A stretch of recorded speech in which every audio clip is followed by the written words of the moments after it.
3, 2, 1. Here we go!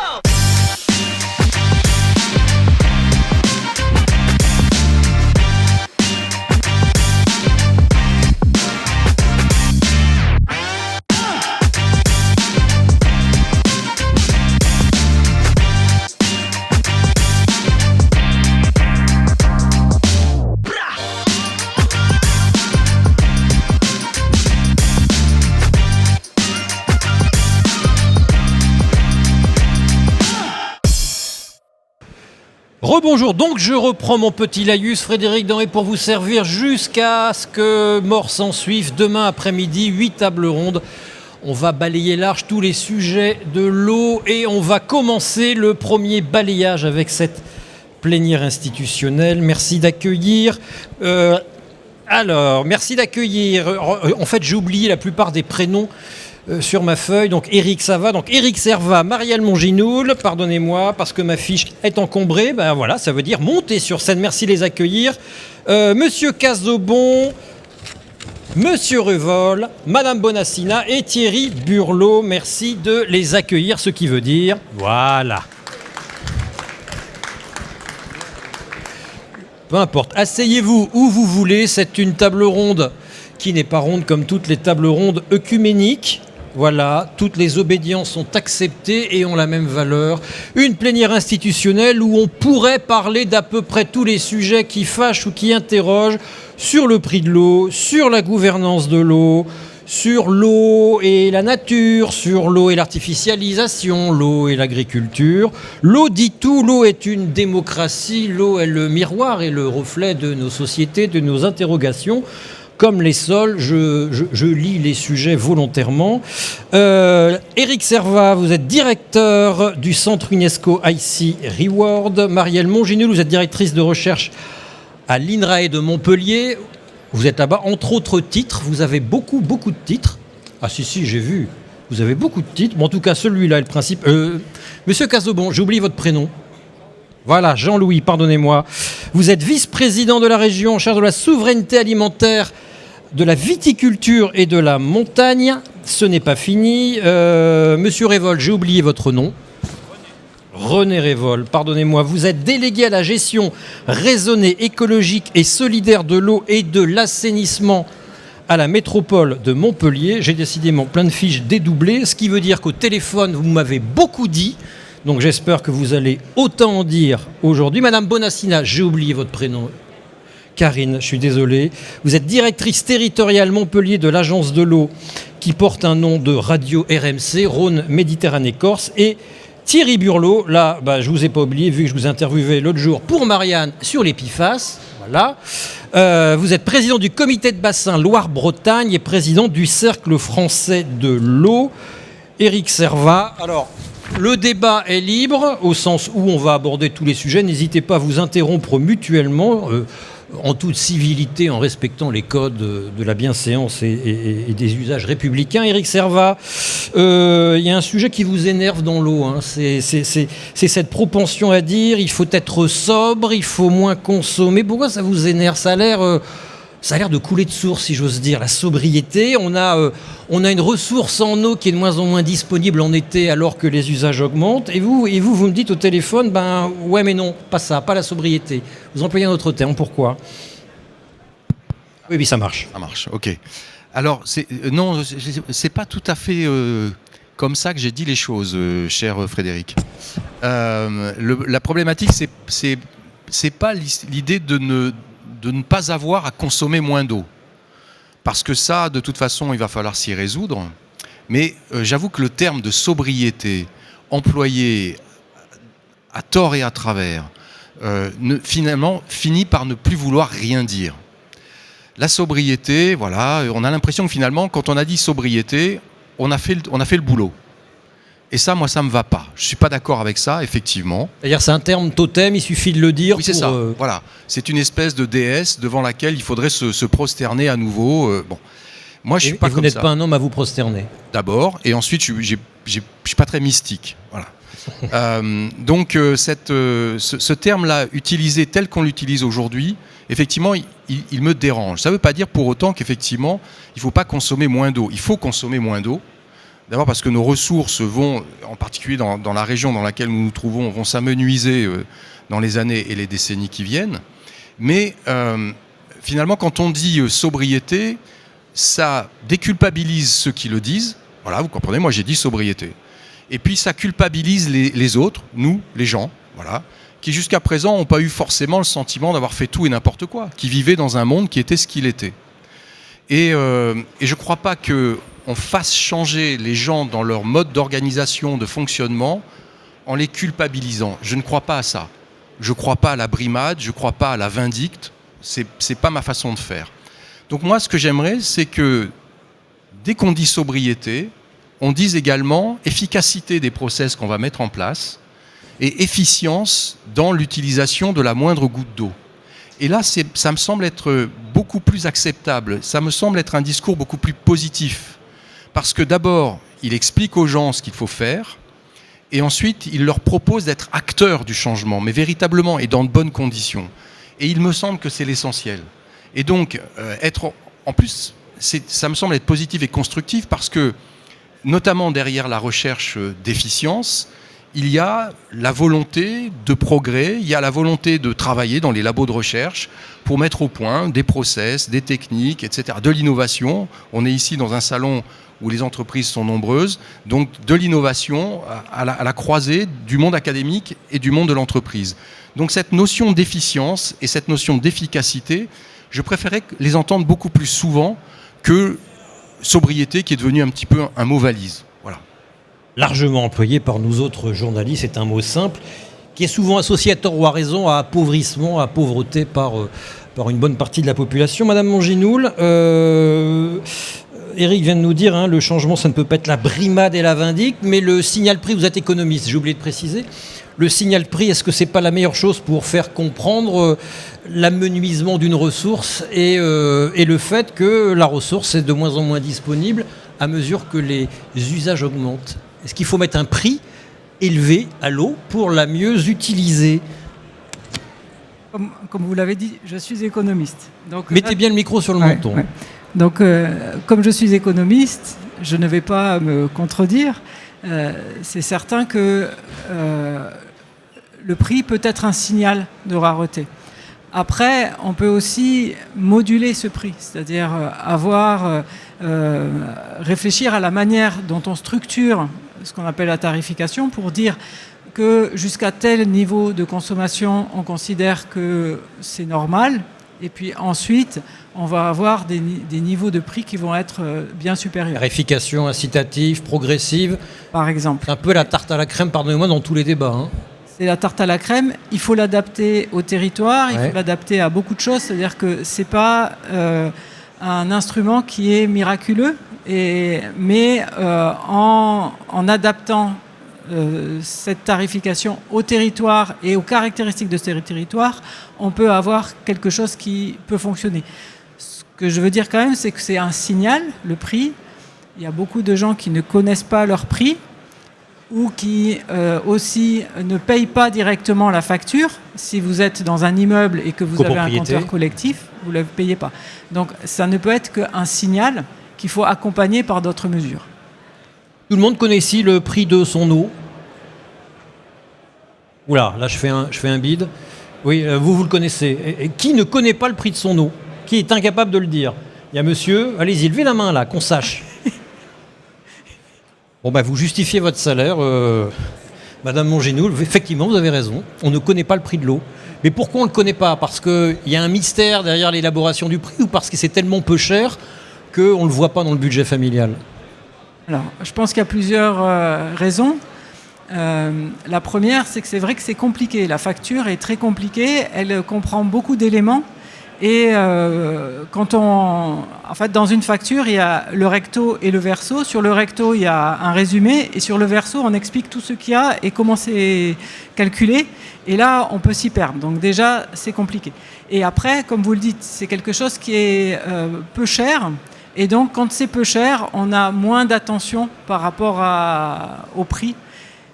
Peut-être aussi notre raison, c'est que on la reçoit. Alors, selon la manière dont on reçoit la facture, on peut avoir, si on a une mensualisation, eh bien, on va peut-être avoir moins d'attention à cela que si on la paye d'un coup, par exemple. Donc après, il y a aussi toutes les modalités qui peuvent expliquer, de tarification qui peuvent expliquer qu'on ne le connaît pas.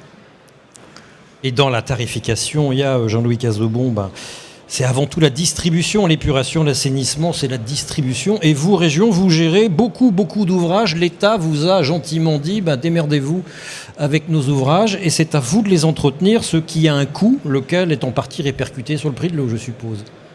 Oui, bien sûr. Alors, comme dit Madame, l'eau, elle a un prix. Effectivement, on peut, un particulier, peut-être il ne l'imagine pas parce que mais enfin, il l'a pris quand même en compte, parce que quand je regarde les quantités consommées, mais je pense que Thierry sera de mon avis. Je crois qu'il y a quelques années, c'était 150 litres d'eau par citoyen. Aujourd'hui, on est descendu à 120. Mais après... Ici, sur la région ? Non, ça c'était sur le bassin Adour-Garonne, mais... C'est une partie de la région. Seulement, quand vous dites ça, oui, la région, s'agissant de la région Occitanie, elle a cette particularité d'être propriétaire d'ouvrages, d'avoir investi. Il y a le directeur de BRL, là, qui gère un patrimoine immobilier, dirais-je, enfin d'ouvrages. C'est 2 milliards et demi d'euros. Rivéo, c'est la société que je préside. Là, c'est 800 et quelques millions d'euros également. Et c'est des installations qui sont propriétés de la région. Et parce que l'État vous a obligé à... Alors, à sur le gérer. système Anest, oui. De l'autre côté, c'est pas l'État, ça a été créé. Et il y a une volonté, il y a eu des gens qui ont pensé à justement avoir un adducteur qui venait du Rhône, d'utiliser une petite quantité par rapport à la disponibilité qui est là pour irriguer des territoires en manque d'eau. Et aujourd'hui, heureusement que ces installations ont été faites. Sur Rivéo, effectivement, c'est un canal qui avait été construit, le canal de la Neste, sous Napoléon III. Alors, je ne sais pas si c'est Napoléon III qui a eu l'idée, moi, mais c'était sous sa gouvernance là, à ce moment-là.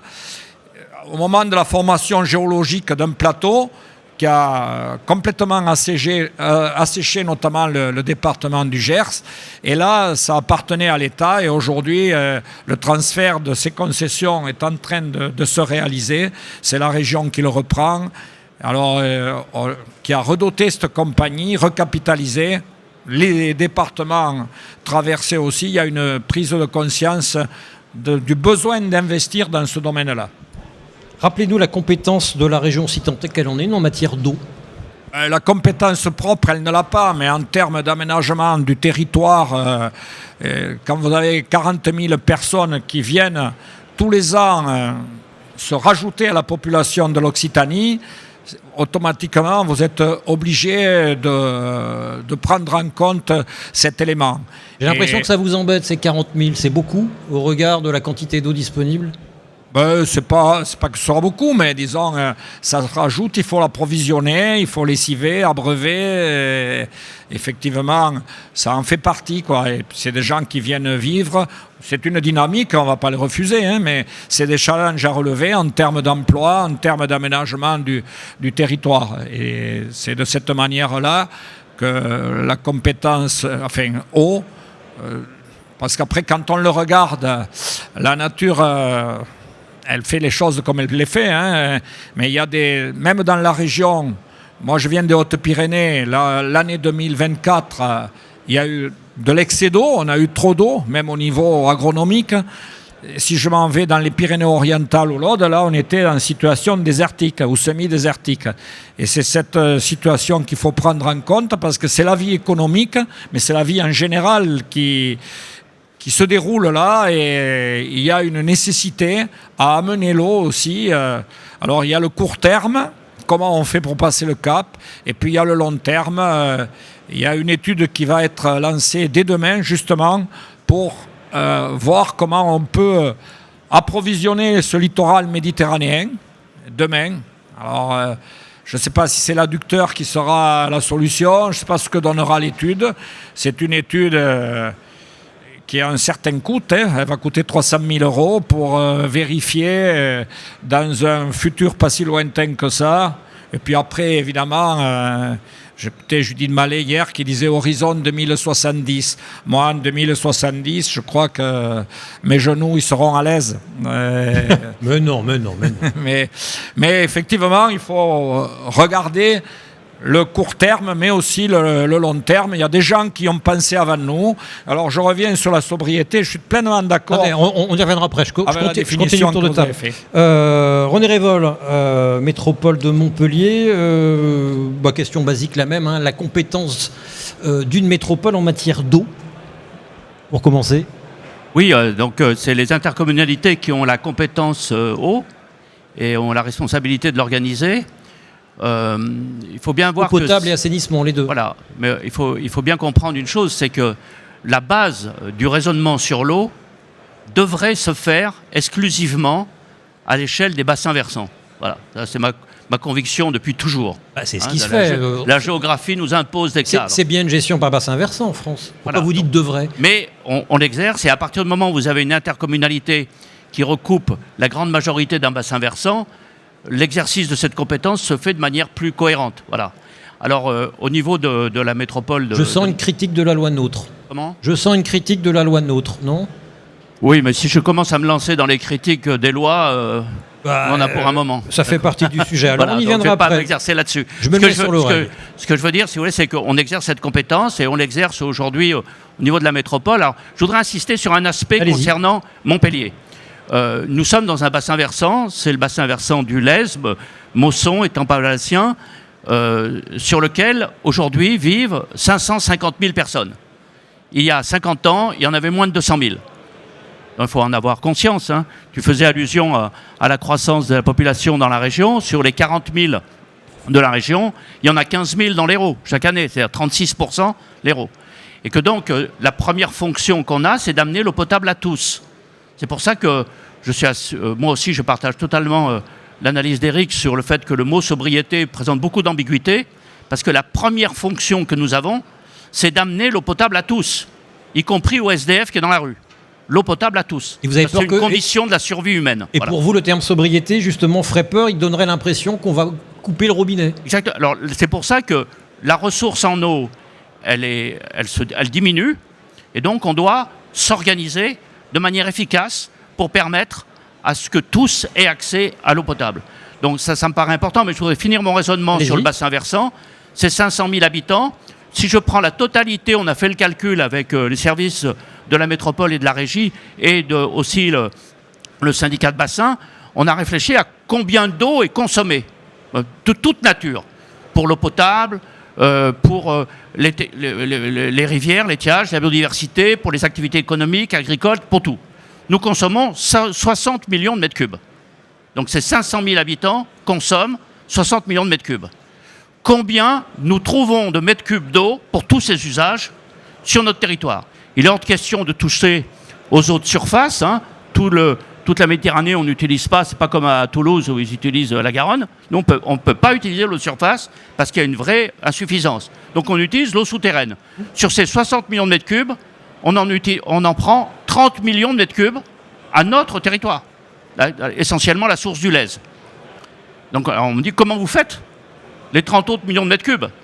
Très majoritairement, c'est BRL, l'eau du Rhône, qui vient. Et sans cela, l'Hérault, on est aujourd'hui en déficit. Tout le monde me dit on sera en déficit dans 30 ans. On est en déficit aujourd'hui. Il n'y aurait pas BRL, on ne pourrait pas faire notre travail. Donc, et je me souviens pour un commentaire, c'est qu'il y a une vingtaine d'années, je polémiquais un peu avec le maire de Montpellier de l'époque, Georges Frêche, et qui me dit mais Révol, l'eau, il n'en manquera jamais, on a le Rhône. C'est il y a 20 ans. Après, il a changé de discours. Non, parce que même l'eau du Rhône, faut être sobre avec cette eau du Rhône dans la façon dont on la gère. Et dont on l'utilise. Vous avez dit sobre. Comment ? Vous avez dit sobre. Donc, je pense que, si vous voulez, on a un enjeu sur ce territoire à gérer aujourd'hui avec le développement démographique. Comment on va gérer ça. C'est pour ça qu'une des mesures qu'on a prises, je rebondis sur ce que disait Marielle tout à l'heure aussi, c'est important, c'est on a décidé de mettre en place une tarification progressive au niveau de notre territoire pour les usagers de l'eau potable. Et on a déjà 1 an et demi d'expérience sur cette tarification. Et ça, je constate que ça entraîne notamment, peut-être certes une baisse de la consommation d'eau, mais je pense que la sécheresse et les incendies de 2022-2023 ont beaucoup plus contribué à la prise de conscience que notre tarification. Je suis assez modeste. Mais bon, il y a une baisse de la consommation par habitant, alors que le nombre d'habitants, même global, le nombre d'habitants augmente.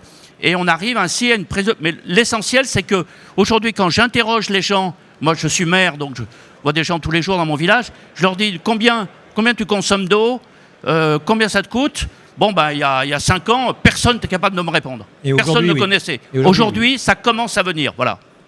Karine Bonassina, vous êtes la directrice territoriale de l'agence de l'eau Rhône-Méditerranée-Corse. Agence de l'eau, un des rares produits que l'on exporte en France, avec les sacs à main et les rafales, et peut-être des sous-marins nucléaires bientôt. Modèle issu de la loi de 64, qui a été donc exporté, cette gestion supra-frontière administrative sur des bassins versants. Votre voisin de droite disait on devrait gérer l'eau par bassin versant. Ça veut dire que malgré tout, il y a des endroits où c'est pas les bassins versants qui priment, c'est des limites administratives. Alors, les agences de l'eau, forcément, fonctionnent par bassin. Il y a toute une gouvernance de l'eau qui est mise en place à l'échelle des bassins. Donc, vous le savez, il y a des schémas directeurs d'aménagement et de gestion de l'eau dans l'échelle des 6 grands bassins nationaux. Il y a des schémas d'aménagement et de gestion de l'eau qui sont c'est une gouvernance mise en place à l'échelle des sous-bassins. Mais effectivement, la loi a donné la compétence eau et assainissement aux intercommunalités.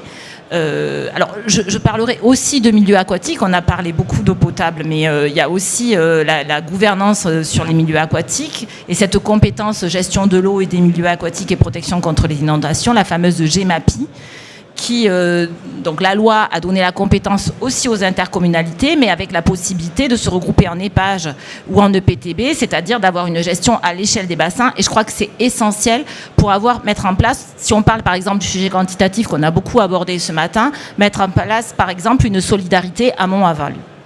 Ça allait dans la loi, la solidarité amont-aval, même dans la loi de 92. Pourquoi être obligé de le redire? Si vous le redites, c'est que ça n'existe pas. Ça existe mais mal. On sait que face à la pénurie, on est obligé de mettre en place de la sobriété qui englobe... N'énervez pas mon Éric, s'il vous plaît. Non, mais la sobriété, c'est effectivement, c'est améliorer l'efficience, c'est mettre en place, c'est faire des économies d'eau, c'est mettre en place de la réutilisation, c'est améliorer les rendements, c'est tout un tas d'actions. C'est pas un gros mot, la sobriété. La sobriété, ça veut dire juste, j'essaie d'adapter mes prélèvements, mes usages à ma ressource. Et on sait que en Occitanie, sur la partie Rhône-Méditerranée, quand on a lancé les études volume prélevables, on va dire dans les années 2009, on avait déjà identifié qu'en année, on va dire en année sèche moyenne, on avait 81 millions de mètres cubes de déficit sur la partie superficielle et 3 millions de mètres cubes de déficit sur la partie souterraine. Donc vous imaginez bien qu'avec les changements climatiques, on a effectivement intérêt à s'adapter. Plus que sobriété, peut-être je pourrais dire adaptation au changement climatique. Ou adaptation du territoire à une eau de moins en moins disponible. Vous avez identifié les robinets à fermer ou les robinets à ouvrir un peu moins fort. Sur quoi on peut jouer? L'agence de l'eau, vous avez dû modéliser tout ça. Alors, pour récupérer 80 millions. Alors, pour retrouver cet équilibre besoin-ressources, il y a l'agence de l'eau et l'État ont mis en place des projets territoriaux de gestion de l'eau. Enfin, ont mis en place, c'est les PTGE, ce sont souvent les structures de bassin qui les portent. Et donc ces PTGE, c'est vraiment des instances de gouvernance où on définit bien sûr le déficit et on pose une stratégie et un plan d'action pour retrouver l'équilibre tout en maintenant les usages. Et l'objectif, donc, c'est évidemment d'éviter les conflits d'usage et de retrouver le bon état sur les milieux. On a peu parlé d'environnement, mais on sait que c'est vraiment important de retrouver ce bon état. Thierry Burlot, il faut que tout le monde discute, il faut qu'on mette au regard des ressources les besoins et les besoins à venir, et au regard de tout cela, le changement climatique. A priori, la France est bien équipée, mieux équipée que beaucoup de pays. L'eau est une démocratie, je l'ai dit, il y a les comités de bassin, les commissions locales de l'eau. On se réunit beaucoup pour parler d'un territoire et de son avenir au regard de l'eau. Mais néanmoins, je le vois bien, parce que je suis un vilain journaliste, le débat revient comme le chou, la gouvernance de l'eau, les guerres de l'eau, on n'a pas su éviter, on se parle mal, l'eau est un domaine technique. Petit ainsi, j'étais sur une commission locale de l'eau récemment et j'ai vu un maire totalement dépourvu et totalement dépassé par la technique et manifestement prêt à signer des choses sous l'expertise technique d'Irigan qui lui disait en gros ce qu'il fallait signer. Et le maire m'a dit, je ne dirai pas qui c'est pas ici, je vous rassure, mais le sujet, je ne le connais pas, je ne suis pas formé. La démocratie de l'eau, oui, mais comment, à quel prix et demain ? Vous avez 4 heures. Oh, ça va être plus court que ça. Mais je sais bien, Thierry. Sur le papier, c'est parfait. Sur le papier, c'est parfait. Et vous l'avez dit, Frédéric, cette loi de 64, elle a fait école dans le monde. Et on l'a oublié d'ailleurs en France. Mais avant de parler de ça, je voudrais dire 2 choses sur ce que j'ai entendu préalablement. Jusqu'à présent, plus je consommais, plus je payais, ça arrangeait tout le monde. Notamment les agences. Tout le monde. Et les collectivités, moi j'ai fait des budgets comme mes collègues ici, le budget de l'eau, c'était le budget le plus facile à faire. Hein. Parce qu'il y avait des excédents, il y avait beaucoup d'argent. Parce que l'eau payait l'eau. Et d'ailleurs, il y a même eu quelques abus à un moment donné, mais tout ça c'est terminé. C'était la vieille histoire. Donc, personne n'avait imaginé... le calcul, plus je consomme, plus je paye, ça allait à tout le monde. Et là, on nous dit, maintenant, c'est plus possible, il y a moins d'eau, donc il va falloir changer l'économie de nos budgets. Parce que si on dit moins 10% de consommation, c'est moins 10% de recettes. Hein. C'est aussi simple que ça. Au moment où on a un mur d'investissement devant nous. Donc là, on a un vrai sujet sur la facturation. La deuxième chose que je voulais dire, sur la décentralisation, les compétences des uns et des autres, j'ai envie de dire que la compétence de l'eau, c'est surtout pas une compétence unique, hein, parce qu'on est tous concernés. Tous, quel que soit le niveau. Qu'on soit maire, président de PCI, conseillers départementaux, conseillers régionaux, on a besoin de tout le monde. Parce que c'est un sujet qui structure nos territoires. Et la question de l'eau, c'est la question du développement économique, c'est la question de l'urbanisation, c'est la question du vivre ensemble, c'est la question de la santé publique, c'est la question des milieux. Bref, ça concerne tout le monde. Et pourtant, elle est traitée à part dans toutes les collectivités. Mais bien sûr, et moi qui ai été vice-président de la région Bretagne en charge de l'eau pendant 17 ans, je me rappelle que le dernier budget qu'on votait, ou l'avant-dernier, c'était l'environnement, juste avant la culture, parce que c'était pas sérieux ces questions-là. Et on se rend compte aujourd'hui qu'avec ce qui nous arrive, le manque d'eau, la dégradation, parfois les coupures, etc., que sans eau, pas de développement économique. Et ce qu'on a appris avec les sécheresses répétées qu'on vient de vivre, c'est que ça devient un vrai sujet de tension dans les territoires. Et ça a été dit. Donc l'eau, ça devient un sujet sérieux. Sérieux. Sans eau, vous ne pouvez rien faire. Alors pour revenir à votre question, on a une loi de 64 qui est fondatrice, qui a dit 3 choses importantes et qu'il est important de rappeler. Un fleuve, ça se gère de l'amont vers l'aval. Bon là, tout le monde est d'accord. Tout le monde est d'accord, sauf qu'on a fait tout l'inverse. On a même utilisé les fleuves pour séparer les territoires. C'est-à-dire qu'on a utilisé les limites des fleuves pour faire les communes, pour faire les intercommunalités, parfois pour séparer les départements et les régions. Donc, le périmètre hydrologique a une vraie réalité, mais administrative, aucune. Aucune légitimité. On n'écoute jamais le fleuve. Donc, premier problème de la loi de 64. La deuxième chose, on a dit on va organiser la démocratie participative de l'eau. Super. On va créer des comités de bassin. Super. Donc, on a là les services de l'État, on a les départements, les régions, les EPCI, etc. Et on a 2 collèges à côté qui sont les collèges dits économiques, avec les industriels, les agriculteurs, etc. et un collège des usagers qu'on appelle non économiques. Alors, le terme n'est pas terrible, ce sont les associations de consommateurs, les associations de protection de l'environnement, etc. Et tout ça, ça fait des comités de bassin à qui on demande de réfléchir à la problématique de l'eau. C'est bien ça, sur le papier. Sur le papier. Ah bah oui, sur le papier. Parce que, évidemment, qu'on produit, mais personne nous écoute, ou personne nous écoutait, ou si peu de gens. Comment ça, Ou si personne peu de vous gens. écoute? Attendez. Ben, je vais vous prendre un exemple. On a voté le SDAGE, schéma d'aménagement de gestion des eaux. Un gros travail, qui a nécessité. Quelqu'un a fait le calcul en Loire-Bretagne, c'était 17 kilos de papier. Donc vous imaginez. D'ailleurs, SDAGE que personne n'a lu et que personne ne le lira parce que c'est tellement complexe que, franchement, d'ailleurs, j'avais un peu honte à le faire voter parce que moi-même, je n'avais pas tout lu le document. Il faut combien de temps pour faire un SDAGE? Ah bah faut 2 ans de travail au moins. Bon, alors on a voté ce SDAGE, quasiment à l'unanimité d'ailleurs, et puis j'avais dit à mon directeur, ce qui serait bien c'est d'écrire un SDAGE pour les nuls. Et il m'a regardé bizarrement, il se moque de moi quoi. J'ai dit non, parce que personne ne nous comprend.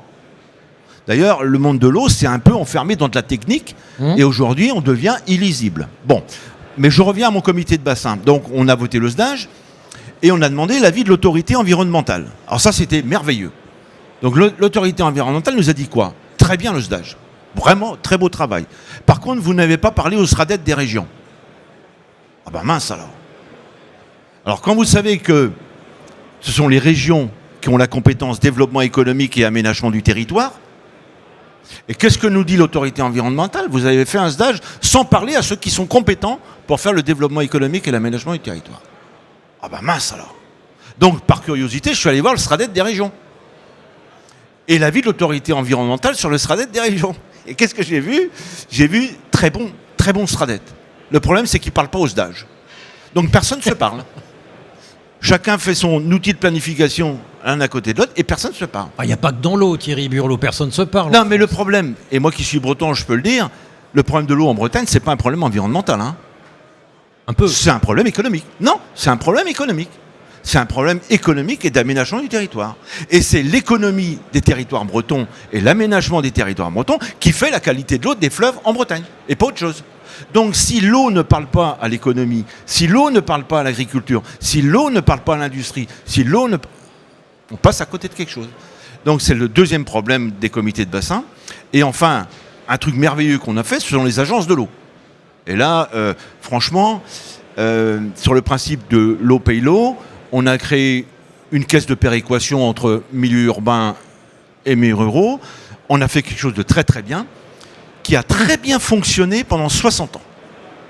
Notamment sur le principe du petit cycle de l'eau.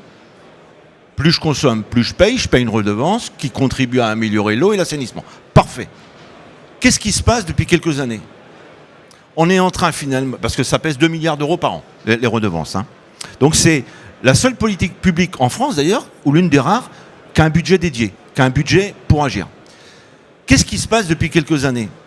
Sans le dire, je le dis bien sans le dire, et je termine après, sans le dire, on est passé du financement du petit cycle de l'eau au grand. Ce qui n'est pas illogique non plus. Ce qui n'est pas du tout illogique. Et d'ailleurs, ça a du sens. Ça a été dit par monsieur le vice-président de la métropole, ça a du sens. Alors, le grand cycle de l'eau, c'est le cycle Mais sauf que naturel. le grand cycle de l'eau, c'est autre chose. Et face au dérèglement climatique, vous voyez un peu les enjeux. Vous dire qu'il n'est pas financé, ce grand cycle, les redevances ne permettent pas de financer le grand cycle de l'eau. Si vous voulez, le problème, et là je prends l'agence de l'eau Loire-Bretagne que je connais bien, on a le plus grand bassin hydrographique métropolitain, oui. Et on est le plus pauvre en termes de redevances. Parce qu'on est le moins dense, le moins industrialisé et le plus agricole. On a 400 millions de redevances par an à peu près. Seine-Normandie qui fait 20% du territoire national. 850 millions. 850 millions de redevances. Alors quand vous avez 2 fois plus d'argent dans votre poche pour commencer l'année, c'est plus facile. Mais ce que je veux dire par là, c'est que les règles qu'on avait sur le financement du petit cycle, à savoir plus je consomme, plus je paye, ça a du sens, mais sur le grand, ça n'a pas.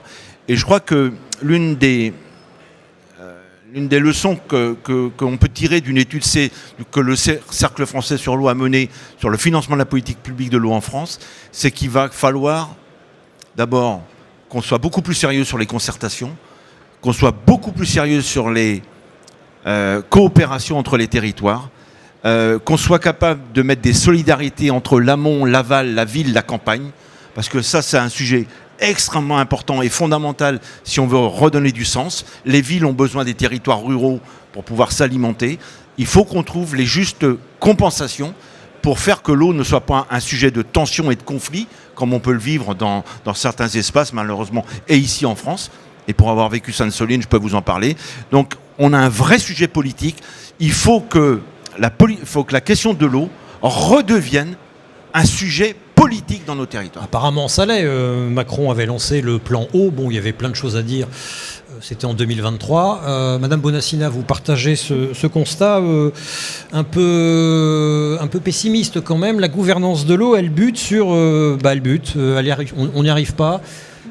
Par rapport aux objectifs théoriques fixés par la loi de 64, on a du mal aujourd'hui à administrer l'eau et à exercer cette solidarité à Mont-Aval. Et il n'y a pas assez d'argent. Alors, qu'il n'y ait pas assez de financement, ça c'est un constat qui est partagé. Moi, je vais parler des financements des agences de l'eau. Les agences de l'eau, c'est 10% du financement de l'eau. On a parlé des milieux du grand cycle. Aujourd'hui, il y a une taxe dédiée des collectivités, des EPCI pour le grand cycle, la taxe GEMAPI, qui vient aussi financer ces opérations. Qui est adossée sur la taxe foncière, donc seuls les propriétaires la payent, maximum 40 € par an. Mais on voit bien que les collectivités, alors effectivement, elle est limitée, mais on voit bien qu'aujourd'hui, les collectivités il y a très peu de collectivités qui sont à 40 € par an, donc alors, est-ce que ce sera suffisant? Peut-être pas, puisque cette taxe, elle sert aussi à la protection contre les inondations, et on sait qu'avec le changement climatique, le défi de protection contre les inondations est très important à relever. Et la compétence GEMAPI, corrigez-moi si je me trompe, elle n'est pas obligatoire. Si, c'est une compétence obligatoire des intercommunalités. D'accord, alors ok, j'ai rien dit. Donc il y a de l'argent pour le grand cycle de l'eau, mais est-ce que c'est suffisant? Je ne pense pas que ça soit suffisant, effectivement, mais il n'y a pas que les agences qui financent le grand cycle de l'eau, il y a effectivement les collectivités, et donc on parle là, quand on parle de protection des inondations, il y a aussi le fonds Barnier, bien sûr. Le fameux fonds Barnier, la loi de 95. Est-ce que vous partagez ce constat aussi, que l'eau est devenue un monde d'experts et que finalement vous n'êtes pas écoutés et qu'en plus de ça, il y a plein de documents qui se juxtaposent les uns les autres, que personne ne lit.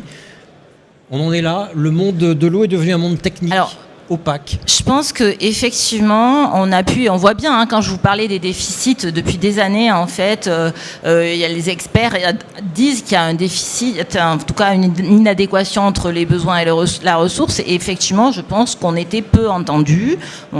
Aujourd'hui, on voit bien que avec le changement climatique, en tout cas la sécheresse qu'il y a depuis 2022, on voit bien qu'il y a une prise de conscience des décideurs, qui fait que l'eau, justement, est en train de sortir de ce champ d'experts et redevient un sujet politique, parce que, comme il a été dit, sans eau, il n'y a pas de vie. L'eau, c'est essentiel à la fois bien sûr pour l'économie, mais évidemment pour les milieux. Et on voit bien que l'eau, on voit bien les aménagements qu'il peut y avoir le long des cours d'eau. C'est aussi un enjeu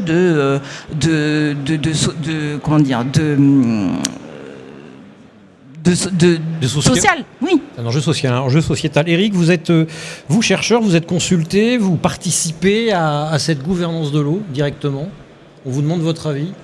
Oui, je pense que Marielle en est le parfait exemple, en ce sens qu'elle est donc au comité de bassin Rhône-Méditerranée. Je pense qu'il y en a d'autres dans la salle, ou en tout cas dans ces locaux, qui participent aussi à ce type d'instance. Donc oui, il y a une concertation avec les scientifiques.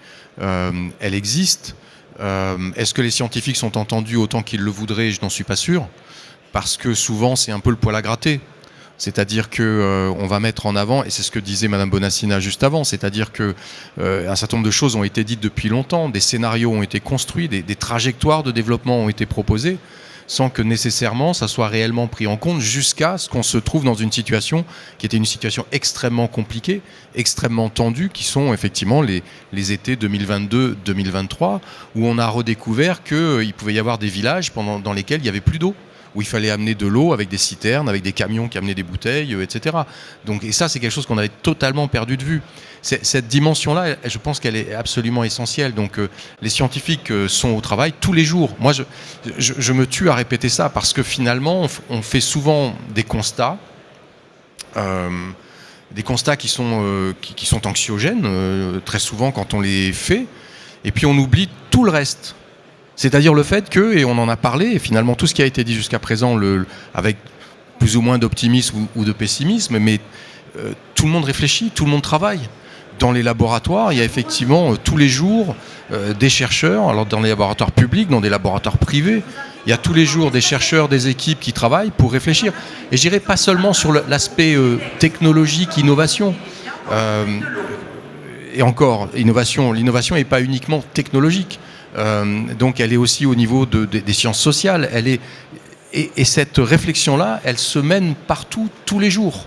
Donc il y a une prise de conscience qui oriente évidemment les travaux des chercheurs dans les laboratoires vers cette situation qui est une situation de déficit et qui nécessite une adaptation dans l'usage qu'on va faire de l'eau et des gains en efficacité sur les process qu'on met en place et d'efficience dans l'utilisation de la ressource.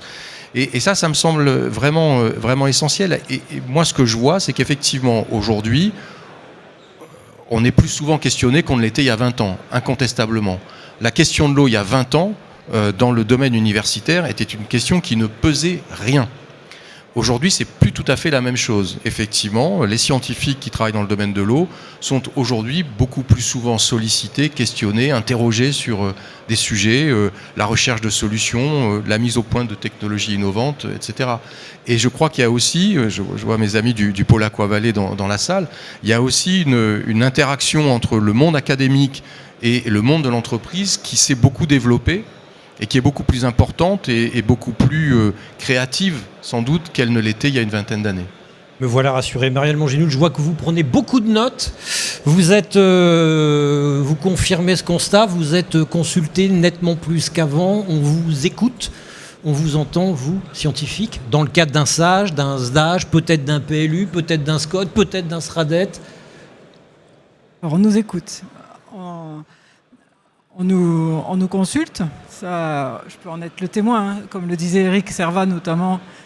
Mettez bien le micro sur le menton. Oui, à l'agence de l'eau, on nous associe aussi à d'autres instances, hein, puisque je suis par exemple dans le conseil d'administration de la régie des eaux de Montpellier, à titre d'expert qualifié. Donc on voit qu'on nous écoute et que, bon, après parfois, c'est vrai que tout ce qu'on dit, on ne le transforme pas en décision, mais je trouve que le plus important, c'est qu'on nous écoute, surtout que nous-mêmes, souvent, on n'a pas la vérité et on a beaucoup d'incertitudes dans ce que l'on dit.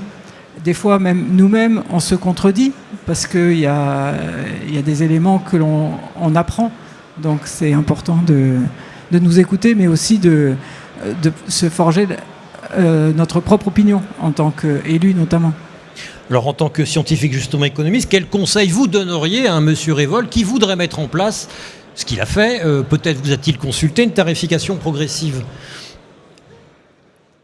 En tout cas, qu'est-ce qu'il faudrait changer selon vous, à votre regard, sur la tarification de l'eau, le financement de l'eau, petit et grand cycle? Alors par exemple, je vous écoute. Un peu répondre à ce que disait monsieur Burlot. Personnellement, si on met en place une tarification progressive, l'idée, c'est d'inciter les gens à économiser de l'eau. Donc, naturellement, si on imagine baser les recettes et l'argent dont on a besoin sur la totalité de la palette, c'est-à-dire les premiers mètres cubes, puis les deuxièmes, puis les troisièmes, là, on ne va pas y arriver.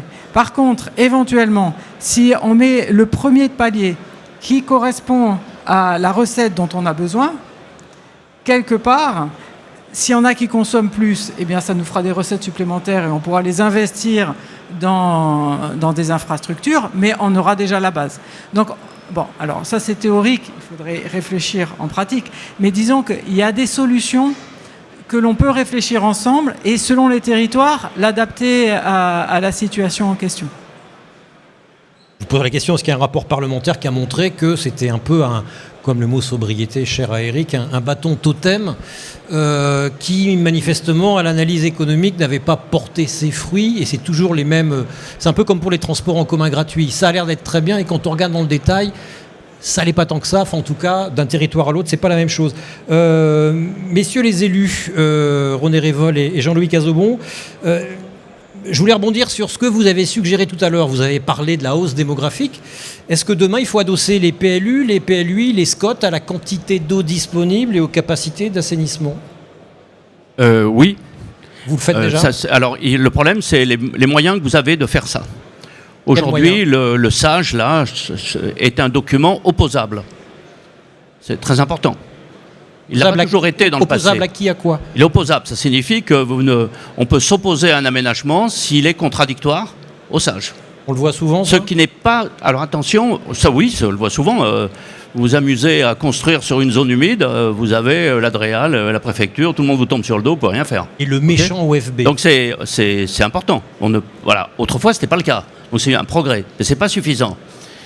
Il faudrait rendre opposable la ressource en eau, qui n'est pas exactement le SAGE, la ressource en eau, qu'elle soit opposable. Ça signifie, je donne un exemple concret, un aménagement était prévu sur ma commune, l'aménagement est prévu, théoriquement sur tout le territoire de la commune, si c'est constructible, on doit amener l'eau. Donc on siffle la régie, on dit amenez-nous l'eau.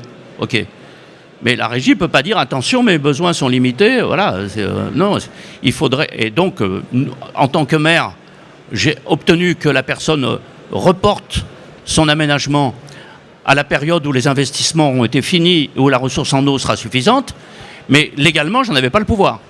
Donc, une de mes idées, moi, c'est qu'on rende la ressource en eau, il y a des documents précis qui définissent la ressource en eau, opposable à un aménagement urbain.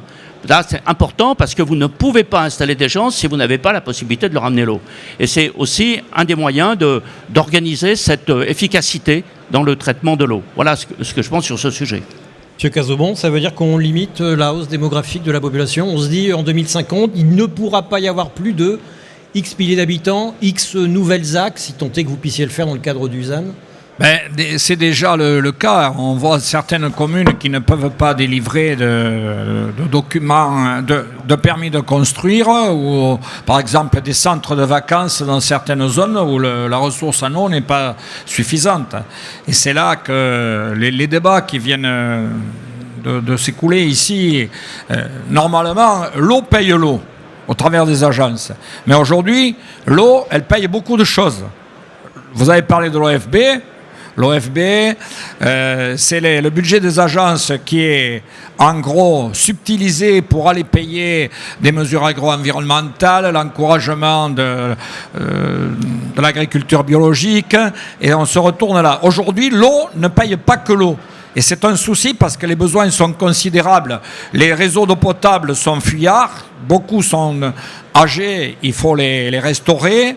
Et l'assainissement, les stations d'épuration, certaines sont à mettre... Enfin, moi je siège au comité de bassin à Dour-Garonne, je suis vice-président, et je vois très bien, et le bras armé de ces comités de bassin, qui sont le Parlement de l'eau, c'est les agences de l'eau. Et on voit très bien que tout le monde se retourne vers les agences. S'agissant de la région Occitanie, moi ce que je veux mettre en évidence, c'est ce réseau hydraulique régional dont je parlais tout à l'heure. La présidente Carole Delga, son métier, anciennement, elle travaillait dans l'eau. Elle a une sensibilité assez exacerbée dans ce domaine-là. Et tout à l'heure, je faisais le tour, je voyais les défis clés. Cette gestion de l'eau, en termes de qualité, de quantité, les défis clés, là, j'ai vu qu'il y en avait 15. Ces 15 défis, ils coûtent... Enfin, la région les aide à hauteur de 30 millions d'euros. Et là, on voit le nombre de chercheurs... On va en parler cet après-midi. ...qui sont basés à Toulouse et à Montpellier. Alors, on flirte avec le millier. Donc, ça veut dire qu'il y a un débouché, il y a des besoins dans ce domaine-là aussi. Et ça, c'est hyper important. Alors, voilà, tarification incitative. Au niveau de Rivéo, on l'a mis en place pour l'irrigation. À partir d'un certain niveau, plus on consomme, plus le prix du mètre cube est élevé. Ça tend vers la sobriété. Mais pour pouvoir faire ça, l'eau, il faut être conscient. Le citoyen lambda, il la voit circuler dans la rivière. Tu parlais de la Garonne, effectivement, mais la Garonne, elle reçoit l'eau des barrages, des montagnes. Sinon, Toulouse, au mois de juillet, s'il n'y avait pas ces retenues d'eau, exit, c'est la sécheresse là aussi.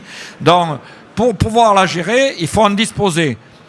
C'est-à-dire, il faut l'avoir. Et c'est là, soit on l'amène, d'une manière ou d'une autre. Moi, je n'ai jamais vu un pauvre s'enrichir en économisant. Là, c'est pareil. Il faut investir dans ce domaine-là. Thierry Burlot, l'eau, elle doit devenir l'élément fondamental de l'aménagement du territoire. On doit, à l'avenir, avant tout penser à l'eau, avant de refaire un PLU, en pensant aux ZAN. D'ailleurs, le ZAN, est-ce que c'est une bonne façon de gérer l'eau? Oui, bien sûr, bien sûr. Les sénateurs l'aiment pas, le ZAN. Oui, mais n'aimez pas non plus la prise de compétence par l'intercommunalité du petit cycle, mais bon, c'est inévitable. Moi, ce que je pense qu'il faut, je vous ai dit que c'était un vrai projet politique, et moi, je suis très optimiste, parce que de toute façon, on n'a pas d'alternative. Il faut qu'on fasse ensemble. Il faut qu'on soit à la hauteur de ces élus de 64 qui avaient imaginé cette loi sur l'eau. Je pense que face au dérèglement climatique, face à ce qui nous arrive aujourd'hui, il faut qu'on repense le système, notamment sur le financement du grand cycle. Et je partage évidemment ce qu'a dit Jean-Louis sur les prélèvements sur les agences, c'est pas acceptable. 400 millions pour financer l'OFB, 300 millions pour financer les MAEC. Ça fait beaucoup. Ah, plus que ça. Plus que ça. Plus que ça, c'est 450 millions maintenant de l'OFB, et c'est 500 millions de MAEC, rien qu'en Loire-Bretagne. Donc on vous pique 1 milliard. Bon, oui, donc vous voyez un petit peu. Hein. Mais ce que je pense, sincèrement, il faut redonner une légitimité au périmètre hydrographique, au fleuve. Il faut qu'on l'écoute. Il faut qu'on écoute ce fleuve. Ensuite, il faut faire cette révolution fiscale. Alors je m'explique. Oui. Aujourd'hui, plus vous impactez la ressource en eau, plus vous êtes aidé par les pouvoirs publics. C'est-à-dire que vous avez deux terrains, par exemple. Il y en a un qui est constructible, l'autre qui n'est pas constructible. Le terrain constructible, vous allez être content. Propriétaire, vous allez faire une plus-value. L'exploitant agricole va être content, il va toucher une indemnité d'éviction. Le maire va être content parce qu'il va pouvoir construire, il aura des enfants à l'école, il aura une DGF supplémentaire. Le deuxième terrain, lui, c'est le terrain pourri. Pourri parce que c'est une zone humide. Et cette zone humide, c'est celle qui va préserver l'eau, c'est celle qui va préserver la biodiversité. Pour le propriétaire, c'est 0. Pour l'exploitant, c'est 0. Pour la commune, c'est 0. Bref, celui qui protège le bien public, c'est celui qu'on sous-estime. Et moi, je pense que ça, il faut changer ça. Et il faut donner de la fierté à ceux qui préservent les biens communs. Parce que si on veut changer notre regard, il faut que ces questions-là ne soient pas contre, mais soient pour un projet politique. Marielle Mongenoul, ça revient à la question de comment donner une valeur à ce qui n'en a pas, à la nature, aux actifs naturels, aux services rendus par la nature, et de là aux solutions fondées sur la nature. Dans la société actuelle, on peut donner une valeur à ce qui n'en a pas, à ce qui ne peut pas être échangé comme une zone humide, même au regard des bénéfices qu'elle nous apporte en matière d'eau. On peut donner une valeur à la nature. On peut justement essayer de la valoriser en termes économiques. Donc et comment et bien justement en se disant qu'est-ce qu'elle nous apporte comme service. Par exemple, je vais dire un exemple un peu plus simple. Si vous avez une nappe souterraine et que vous ne l'utilisez pas actuellement, ça, vous pouvez quand même vous dire cette nappe, elle est intéressante. Si je commence à la polluer, je ne pourrai plus m'en servir ultérieurement. Ou alors, il va falloir que je fasse tel et tel investissement pour m'en servir. Et donc, je peux déjà donner une valeur en fonction des investissements que j'aurai à faire ou pour la protéger, etc. Donc, on peut donner une valeur à la nature, mais vous voyez, cette valeur, elle est quand même souvent faite par les hommes, construite par les hommes, et donc c'est parfois difficile. Par exemple, je peux donner une valeur à la présence des baleines. On y arrive en économie, mais c'est sujet à critique parce que la manière dont on le fait, c'est selon notre vision à nous. Est-ce qu'on peut évaluer, je vais essayer d'être plus concret, pardonnez-moi, est-ce qu'on peut évaluer la valeur d'une prairie versus je mets du macadam dessus pour faire un joli parking, au regard de ce que cela coûterait pour la commune en matière d'assainissement supplémentaire ou d'augmentation du risque d'inondation. On peut le faire, ça ? Oui, vous venez un petit peu de le dire, quelque part. Ah oui, j'ai répondu à ma question, d'accord. Mais oui, on peut dire ce qu'il faut faire dans ces cas-là, c'est qu'aussi il faut se projeter sur le long terme. C'est pas uniquement la valeur à un instant T. Et en se projetant sur le long terme, en montrant aussi toutes les potentialités qu'on va pouvoir faire avec ce terrain dans l'avenir, contrairement à l'avoir bétonné et ne plus. Mais je pense que M. Revol, il pourra aussi.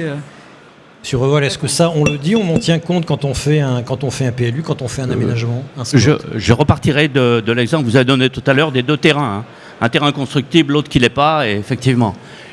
En termes d'aménagement du territoire, il faudrait qu'on ait une obligation de réfléchir de manière plus large que la parcelle constructible. L'urbanisation à la parcelle est une horreur. Parce qu'en fait, celui qui a la parcelle, il optimise, il fait les aménagements qu'il fait, il fait son bassin de rétention parce qu'on l'oblige à faire un bassin de rétention, et la parcelle d'à côté qui n'est pas constructible ne fait rien. Donc il faut réfléchir à un aménagement d'ensemble dans lequel la partie perméable ait la même valeur foncière que la partie qui sera imperméabilisée. Donc ça suppose d'établir des outils d'urbanisme, d'aménagement globaux, et privilégier l'aménagement global sur l'aménagement à la parcelle. C'est très difficile parce qu'il y a des résistances sociales de tous ordres, mais ça signifie que celui sur lequel il y aura la nature, eh bien, il sera payé de manière foncière au même prix que celui sur lequel on construit un immeuble de 4 étages. Donc ça, c'est une modification qui heurte beaucoup d'habitudes et qui me paraît absolument essentielle. Je voudrais juste rebondir sur un élément concernant la nature. La nature, il ne faut pas simplement réfléchir à sa valeur, il faut aussi lui donner une personnalité morale, je pourrais dire. Voilà. En Bolivie, en Slovénie, les rivières obtiennent une personnalité morale. Parce que la rivière n'a personne pour la représenter, la biodiversité n'a personne pour la représenter. Et donc, il y a par exemple en Slovénie, j'ai suivi une expérience intéressante où c'est une école qui a été désignée pour être la représentante de la rivière qui est proche de l'école. Bon, je sais qu'il y a des Grabellois dans la salle, dans ma commune, on va essayer de faire ça, je ne sais pas si on va y arriver. Et donc l'école est responsable et elle suit l'évolution de la rivière et elle représente la rivière dans les instances pour défendre son existence, son fonctionnement, sa biodiversité. Et ça change quoi par rapport à une ONG qui viendrait défendre la pollution de nos rivières? C'est la même chose. Mais il faut lui donner un statut pour que ça soit partie prenante. Parce que ça a été posé tout à l'heure. Réfléchissez au financement de l'eau. Aujourd'hui, qui paye l'eau? Les usagers de l'eau potable à 75%, je crois. C'est eux qui payent, d'accord? Or, la consommation d'eau dans la ressource en eau qui peut être utilisée, c'est 15% au maximum, les usagers. Donc, 15% de la consommation d'eau paye 75% des financements. Il y a quelque chose qui ne va pas. Il faut donc que tous ceux qui utilisent l'eau participent de ce financement, ce qui pose de multiples problèmes, parce qu'il y a un vrai partage, d'où la question que vous avez posée sur la démocratie. C'est la seule manière de régler le problème, de mettre tous ces gens autour de la table pour qu'ils décident ensemble comment on partage l'effort pour pouvoir préserver cette ressource. Ça, c'est un point important. Madame Bonassina, la nature a une valeur, à tel point que les agences de l'eau, dans leur 12e programme en particulier, poussent beaucoup sur les solutions dites fondées sur la nature. Est-ce qu'il faut les opposer aux solutions de génie civil, aux retenues collinaires? Je ne crois pas qu'il faille... Que vous soutenez d'une façon ou d'une autre, de toute façon? Je ne pense pas qu'il faut opposer les solutions. Mais la France est un pays manichéen, c'est nature ou génie civil, vous savez bien ce que c'est. Je ne partage pas forcément cette analyse. Je pense que justement, on voit bien que face aux défis qui nous attendent, il faut absolument utiliser l'ensemble des solutions. Il y a des solutions qui vont être possibles dans certains cas, d'autres qui ne le sont pas. On voit bien, par exemple, pour l'irrigation, on sait que de toute façon, on aura des parcelles qui ne seront pas irriguées. Et pourtant, il faudra maintenir de l'agriculture. Et donc, on a forcément intérêt à essayer d'améliorer la capacité de rétention en eau dans des sols. Et pour ça, de mettre en place des infrastructures paysagères, d'essayer d'augmenter la matière organique dans les sols. Bon. On couvre les sols, on les laboure plus, on met des haies, on met des fourrons, on augmente le taux de matière organique, etc. Et c'est la même chose en ville. On voit bien que, bien entendu, on sait que la solution fondée sur la nature pour le stockage de l'eau, c'est d'utiliser les nappes et donc effectivement de désimperméabiliser les sols et de permettre que l'eau recharge ces nappes. C'est une solution qui est peu coûteuse, on utilise l'existant, mais on sait très bien que ce n'est pas une solution qui peut être mise en place partout.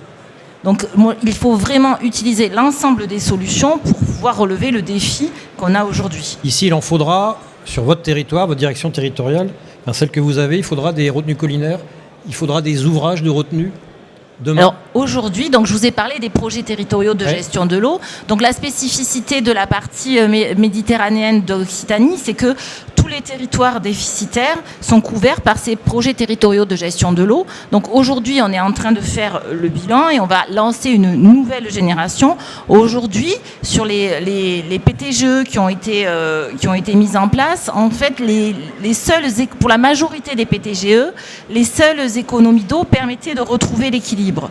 Aujourd'hui, on sait que on a en plus ce changement climatique qui est présent. Hein. Donc il est probable que sur certains territoires, effectivement, des projets de transfert, des projets peut-être de stockage seront nécessaires.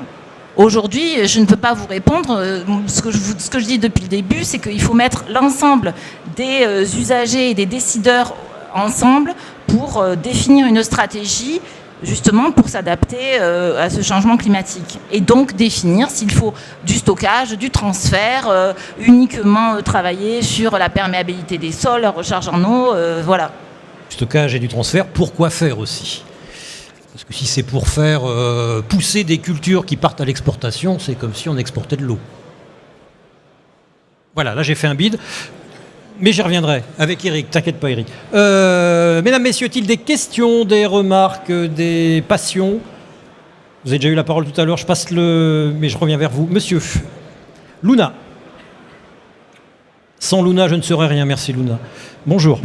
Bonjour, merci à tous d'être là aujourd'hui. Une question pour l'agence de l'eau peut-être. Au niveau, on a parlé des solutions fondées sur la nature. Et je me demande comment vous faites pour peut-être trouver des solutions pour financer des projets qui sont un peu plus petits, mais peut-être qui font sens au niveau local. Pensez à quoi ? J'ai pas d'exemple direct, mais par exemple, il y a certains gros projets qui vont avoir plus de facilité à être dans les clous de ce qui est demandé de la part d'un financeur.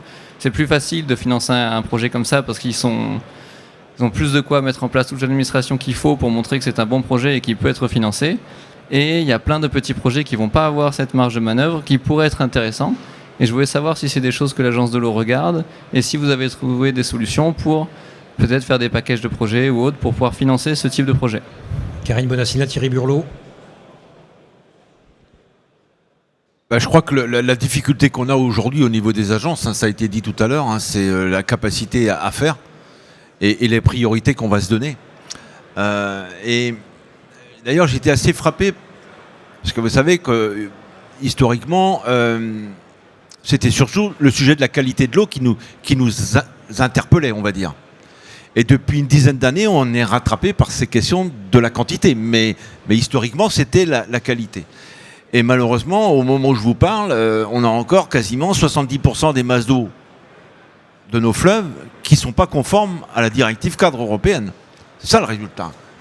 Et donc, il va falloir quand même changer de braquet, parce que malheureusement, les choses ne s'améliorent pas, voire elles s'aggravent avec le dérèglement climatique. Donc, on est obligé de faire des priorités. C'est pas la volonté de ne pas faire, de ne pas soutenir les petits projets. Enfin, au moins, je pense pouvoir répondre là-dessus. Mais on va être obligé de prioriser. Ce que je veux dire aussi, ce qui n'a pas été dit, c'est que le prix de l'eau, quand même, quand on regarde la facture de téléphonie à comparer, je crois qu'il faut qu'on se dise, il va falloir augmenter le prix de l'eau.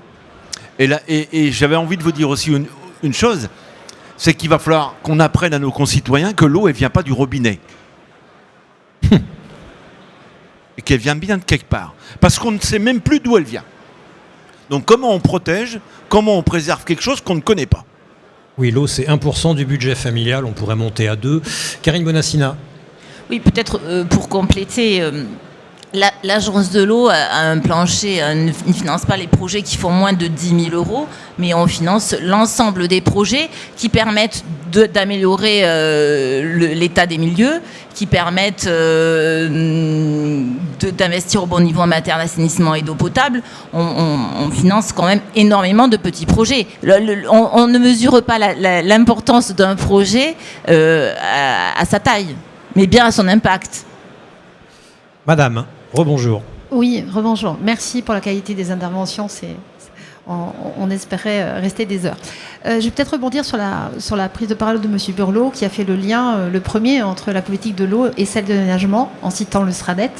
SRADET SCOT PLU, vous avez introduit la notion de SCOT, et nous accompagnons un SCOT du nord de la France qui, je pense, est un des premiers. Quand vous dites on, c'est nous, la société Alizé Géomatique que je représente. Voilà. Nous accompagnons sur financement de l'Agence de l'eau une étude pour la prospective de la trajectoire d'aménagement du territoire du SCOT, donc de l'artificialisation sur la ressource en eau de demain. Et donc d'où ma question, c'est dans le nord, c'est souvent peu dans le sud. Ma question, dans les différents documents qui ont été cités, qui ne se parlent que peu, SAGE d'un côté, donc PTGE, SRADET, SCOT, PLU. Est-ce que vous connaissez des documents qui prennent en compte l'impact de non-ressources et d'augmentation du ruissellement liés à la politique de trajectoire d'aménagement futur qui est pour la plupart en discussion en ce moment, à la fois au niveau du SRADET, du SCOT et de certains PLU, dont celui de Montpellier qui est actuellement... Non, je pense que l'enquête publique est finie. Monsieur Revol. Oui, donc le document sur lequel on s'appelle, ça porte un nouveau nom. PTGRE s'appelait, maintenant ça porte un nouveau nom. Bon, c'est la ressource en eau. Hein.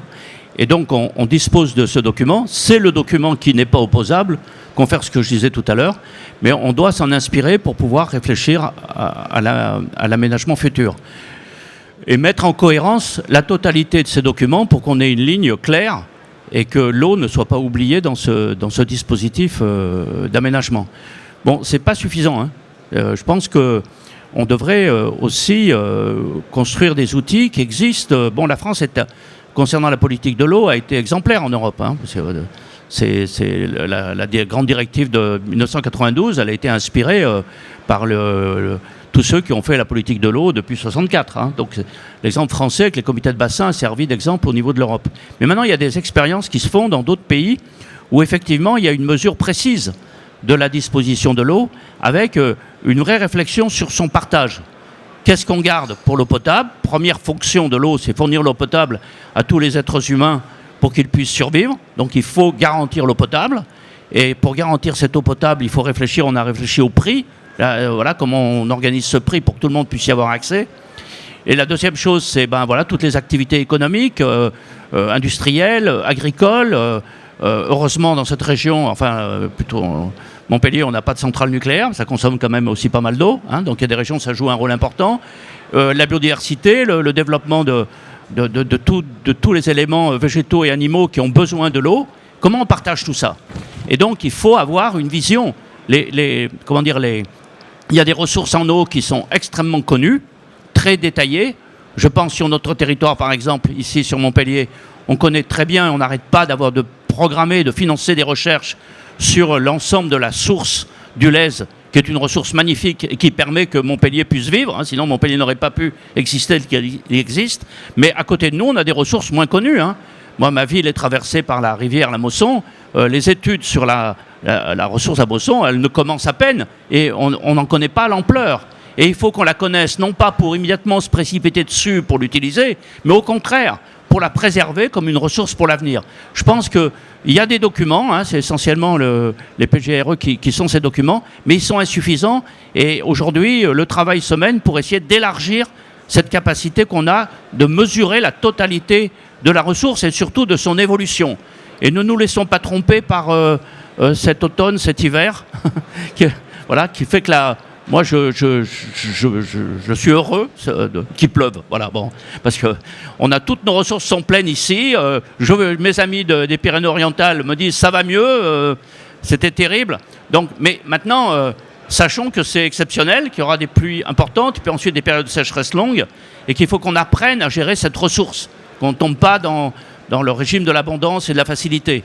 on est vraiment devant ça. Et la connaissance, elle est aujourd'hui connue, elle est partiellement connue, et on doit la poursuivre pour faire que l'aménagement soit complètement corrélé à cette ressource. Vous êtes heureux qu'il pleuve. Moi aussi, ça tombe bien, mais j'ai pas le choix, je suis ch'ti. Mesdames, messieurs, y a-t-il d'autres questions, d'autres remarques? Il nous reste du temps, allez-y. Oui, le micro arrive. Bonjour. Oui, bonjour. Merci à tous nos intervenants. Donc, Yvan Quédage, je dirige le pôle Aquaballet, qui était cité par mon ami Eric précédemment. Ma question est très courte et très compliquée à répondre possiblement. Merci. C'est qui est le maître d'ouvrage de l'eau? Les agences de l'eau? Non. Thierry? C'est marrant ça, parce que je ne sais pas si vous vous rappelez la manière dont la loi a intégré la GEMAPI. À l'époque, c'était Maryse Lebranchu qui était garde des Sceaux, qui vote la loi sur les métropoles, un texte structurant, et qui, dans son dernier alinéa, glisse le texte GEMAPI. Et l'État confiait là, tout doucement, sans le dire, une compétence au territoire, mais sans vraiment l'affirmer. Le législateur a été très malin, ou celui qui prépare les lois a été très malin, parce qu'il a laissé penser qu'il y avait un transfert de compétences, alors que ça n'a jamais été réellement écrit. Donc qui est compétent? On ne sait pas. En tout cas, l'État en fait une place forte, on va dire ça comme ça.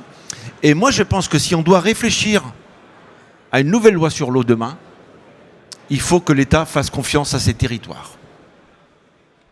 Il faut que l'État fasse confiance. On a besoin d'un État fort, d'un État qui contrôle, d'un État qui agit, mais on a besoin de territoires mobilisés. Parce que sur cette affaire, il faut faire de la politique, mais il faudra surtout aussi avoir du courage.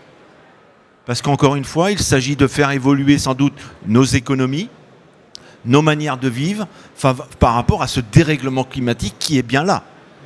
Et celui qui aura l'eau en quantité et en qualité, c'est celui qui pourra se développer. Et si cette eau vient d'ailleurs, je redis ce que j'ai dit tout à l'heure, il faudra mettre en place des solidarités. Et vous savez, moi j'ai été très marqué sur la Loire d'entendre les Auvergnats dire « Mais nous, on veut garder notre eau. Ce qui se passe en dessous, ça ne nous regarde pas. » Mais ils sont auvergnats en même temps, ils gardent tout. Oui, mais ce que je veux dire par là, c'est qu'en dessous, on a des centrales nucléaires qui alimentent énergétiquement le pays. Et que si on n'a pas ces débits réservés qui sortent d'Auvergne, eh ben on ne pourra pas refroidir nos centrales nucléaires. Et c'est là qu'on doit écrire un récit politique ensemble. Et je le dis notamment avec les agriculteurs. Parce que moi j'ai été très peiné des manifestations de fin d'année ou du début d'année dernière, là. Très peiné. Parce que l'agriculture a besoin d'eau. Et on a besoin de nos agriculteurs. Et c'est ensemble qu'on va construire des solutions. Il faudra sans doute stocker de l'eau, mais il faudra aussi changer, faire de l'agroécologie, sortir des pesticides dans certaines zones. Et tout ça, ça s'écrit. Mais ça ne s'écrit pas contre les agriculteurs, ça s'écrit avec les agriculteurs. Ce que je disais tout à l'heure, a-t-il besoin d'avoir des retenues collinaires si c'est pour faire une culture qui sera exportée, ce qui reviendra à exporter de l'eau? Mais en même temps, vous parliez de l'État, cher Thierry, mais l'État est-il cohérent? L'État envoie-t-il les bons messages? Quand, par exemple, par la voix de 2 premiers ministres successifs, il donne en pâture aux agriculteurs, ses fonctionnaires, ceux de l'OFB. C'est un autre problème. Mine de rien, le message n'est pas extraordinaire. Monsieur Cazobon, vous souhaitiez rebondir sur cette décentralisation par l'eau? Non, parce qu'on a parlé, on a parlé du manque d'eau, de l'approvisionnement, on n'a pas parlé des excès générés par l'eau. On a des commissions, je parle sous le contrôle de Régis Ingov ici au niveau de la région Occitanie, risque et eau, c'est une commission, je peux vous dire que les phénomènes cévenols, mais pas que, il y en a un peu partout, qui provoquent des dégâts. Alors quand Thierry Burlot parle de GEMAPI, effectivement, la gestion des milieux aquatiques, prévention des inondations. Là aussi, il y a une fiscalité qui a été mise en place. Mais en gros, l'eau, elle va coûter plus cher à l'avenir, c'est clair. parce que tout ça, il faut le gérer. Parce que là, pour remettre en état ou pour protéger, l'État intervient avec le fonds Barnier, la région émet 15%, les communes et les communautés de communes, bien évidemment, ils apportent leur part. Et c'est là, parce que ensuite, quand on disait tout à l'heure, je reviens sur Adour-Garonne, 30% de l'eau, de celle qu'on amène, elle est rémunérée. Ceux qui la gèrent, qui mettent l'eau dans la rivière au bon moment, à la bonne quantité, l'agriculture paye, l'industrie paye, l'eau potable paye. L'eau qui circule, personne ne la paye. C'est-à-dire l'eau soutien d'étiage ou l'eau des milieux. Et ça, à un moment donné, est-ce que ce sera comme pour la GEMAPI, tout ça, il va falloir bien évidemment payer. Le mot de la fin, Éric Servat, je vous trouve bien ça, je suis très inquiet depuis tout à l'heure. Je suis sûr que vous avez plein d'éléments. Cher Frédéric, c'est juste parce que je suis quelqu'un de discipliné et qu'on m'a pas passé la parole. Ben la voilà. Donc c'est tout. Sans ça, je vais dire tout va bien. Je trouve que c'était une table ronde à laquelle j'étais très heureux de participer. Et je pense qu'il y a eu plein de choses très intéressantes qui ont été dites. Et moi, ce qui m'intéresse là, c'est de voir que des gens qui sont dans un exercice différent de celui d'un scientifique, finalement, ont des points de convergence avec ce qu'on sent bien, nous, dans les démarches qu'on peut mettre en œuvre. Lesquelles ? C'est-à-dire que, par exemple, lorsqu'on est aujourd'hui sollicité et qu'on amène des compétences dans le domaine de l'eau, on sent le besoin qu'évoquait Thierry Burlot, par exemple, et puis les autres participants à cette table ronde, qui est un besoin de discussion, de concertation. Quand Thierry parle d'écrire un projet politique et de l'écrire contre personne, mais bien avec tout le monde, c'est exactement ce que ça veut dire. Et ça me semble absolument essentiel. L'eau, c'est quelque chose qui doit rassembler, c'est pas quelque chose qui doit diviser. Et moi, j'avoue que les manifestations que j'ai vues, je les trouve totalement surréalistes par rapport à ce qu'est réellement l'eau dans nos sociétés. L'eau, c'est quelque chose qui nous est indispensable, qui est d'une transversalité absolue et dont on doit pouvoir bénéficier et pour lesquels on doit se montrer suffisamment intelligent pour la partager dans des conditions raisonnables. Et arriver à ce point-là de conflits extrêmement violents qu'on a pu voir, je trouve que c'est absolument hallucinant. Alors, vous m'empêcherez pas de penser, Frédéric, on se connaît un petit peu, que derrière un certain nombre de choses et de manifestations, l'eau est utilisée un peu comme un paravent pour d'autres types de combats. Mais malgré tout, à un moment donné, c'est l'eau qui pâtit de tout ça. Et finalement, je disais tout à l'heure un certain nombre de choses sur le terme sobriété, qu'effectivement je n'aime pas et que je préfère utiliser les choses autrement, mais toujours avec cette volonté de s'adapter à un contexte qui, et René Revol le rappelait à juste raison, qui ne sera pas celui qu'on a vécu à l'automne et à l'hiver 2024 dans les années qui viennent. Il faut travailler autrement et se souvenir de ce qu'on aura des difficultés. Mais finalement, il y a un autre mot avec lequel la société aujourd'hui a beaucoup de difficultés, c'est le stockage. Et stockage, il faut prendre des précautions absolument incroyables pour prononcer ce mot-là dans une réunion publique. Oui, c'est le syndrome Sainte-Soline qui fait peur à tout le monde. Mais exactement. Et j'en suis désolé. Il ne peut, dans un domaine comme celui de l'eau, et compte tenu des difficultés qui sont devant nous et qu'on va devoir affronter, il ne peut pas y avoir de tabou. Et ceux qui disent on va faire du stockage partout sont des crétins, et ceux qui disent on va faire du stockage nulle part sont les mêmes crétins. C'est-à-dire que l'eau, c'est d'abord, et je crois que beaucoup de gens l'ont dit ici, ce sont les conditions locales qui doivent prévaloir. Et donc à un moment donné, il y a des endroits où faire du stockage, c'est parfaitement intelligent. Et puis il y a d'autres endroits où faire du stockage, ça serait idiot, ou en tout cas faire n'importe quel type de stockage, ça serait idiot. Donc il faut arrêter avec cette crispation du débat aujourd'hui. Il faut faire confiance aux gens qui ont de l'expérience et il faut surtout se rappeler que la mise en œuvre des solutions, elle dépend des conditions locales et qu'on ne peut en aucun cas bâtir quelque chose sur des tabous, sur des non-dits. On a besoin de concertation, on a besoin de construire ensemble et d'écrire un projet qui soit un projet commun ensemble. Voilà une belle conclusion. Et puis ne pas oublier qu'il n'y a pas d'eau sans les sols, ni de sol sans l'eau. À se demander si les agences de l'eau n'auraient pas vocation à devenir des agences de l'eau et des sols, tellement les sols sont importants. Les sols qui n'ont pas d'existence juridique en France, mesdames, messieurs, ils ne sont pas dans le Code de l'environnement. Les sols qui ont fait l'objet d'une première en France la métropole de Rouen a adossé la révision de son PLUI à des critères de qualité objective des sols et notamment sur la multifonctionnalité des sols et notamment l'une d'entre elles qui est la capacité d'un sol à absorber de l'eau, ce qui a eu des effets. Ça a complètement modifié la carte que les élus avaient des aménagements futurs et deuxièmement, ça a rendu non pas fans, mais en tout cas adhérents à l'idée du ZAN des maires qui ne l'étaient pas, parce qu'ils se sont rendus compte qu'après avoir analysé la multifonctionnalité des sols qui étaient classés en A pouvaient être raisonnablement reclassés en AU, et tout le monde a été d'accord. Regardez ce qui se passe avec Montpellier, ça a été fait avec l'université à Montpellier à Rouen, ça a été fait avec l'université de Rouen, avec des chercheurs qui ont travaillé sur les sols, des pédologues. Et tout le monde est content et ça a été financé en partie par, devinez qui, l'agence de l'eau qui est partout. Mesdames, messieurs, merci. Rendez-vous à 14h pour parler REUT et il y aura encore de l'agence de l'eau sur mon plateau. À tout à l'heure, bon appétit.